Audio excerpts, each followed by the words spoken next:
Welcome to Storytime with Jake.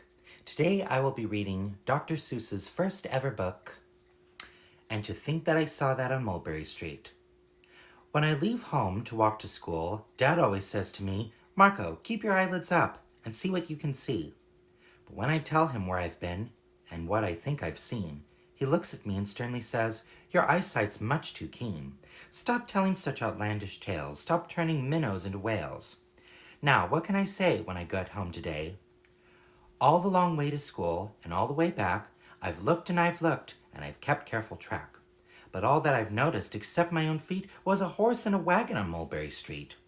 That's nothing to tell of. That won't do, of course. Just a broken down wagon that's drawn by a horse. That can't be my story. That's only a start. And I'll say that a zebra was pulling the cart. And that is a story that no one can beat when I say that I saw it on Mulberry Street. Yes, the zebra is fine, but I think it's a shame. Such a marvelous beast with a cart that's so tame. The story would really be better to hear if the driver I saw were a charioteer.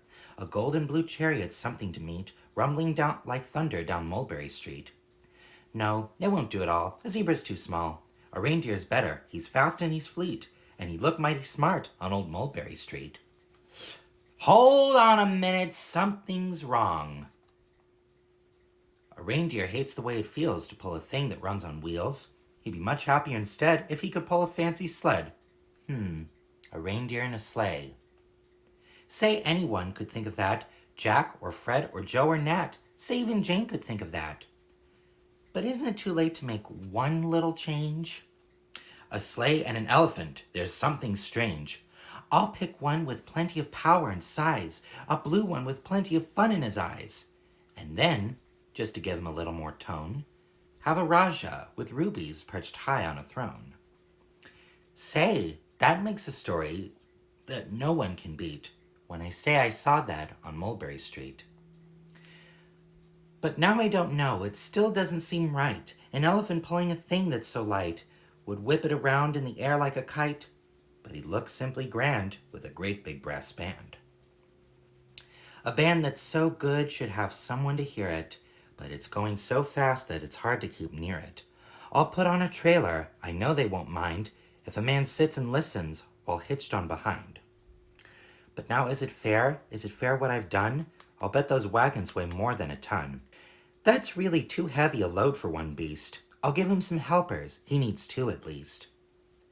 But now what worries me is this, Mulberry Street runs into bliss. Unless there's something I can fix up, there'll be an awful traffic mix-up. It takes police to do the trick, to guide them through where the traffic's thick. It takes police to do the trick. They'll never crash now, they'll race at top speed, with Sergeant Mulvaney himself in the lead. The mayor's there and he thinks it is grand, and he raised his hat as they dash by the stand. The mayor is there, and the aldermen too, all waving big banners of red, white, and blue. And that is a story that no one can beat when I say that I saw it on Mulberry Street. With a roar of its motor, an airplane appears and dumps out confetti while everyone cheers. And that makes a story that's really not bad, but it still could be better, I suppose that I add. A Chinaman who eats with sticks, a magician doing tricks, a 10-foot beard that needs a comb. No time for more, I'm almost home. I swung round the corner and dashed through the gate. I ran up the steps, and I simply felt great. For I had a story that no one could beat, and to think that I saw it on Mulberry Street. But Dad said quite calmly, "Just draw up your stool and tell me the sights on the way home from school."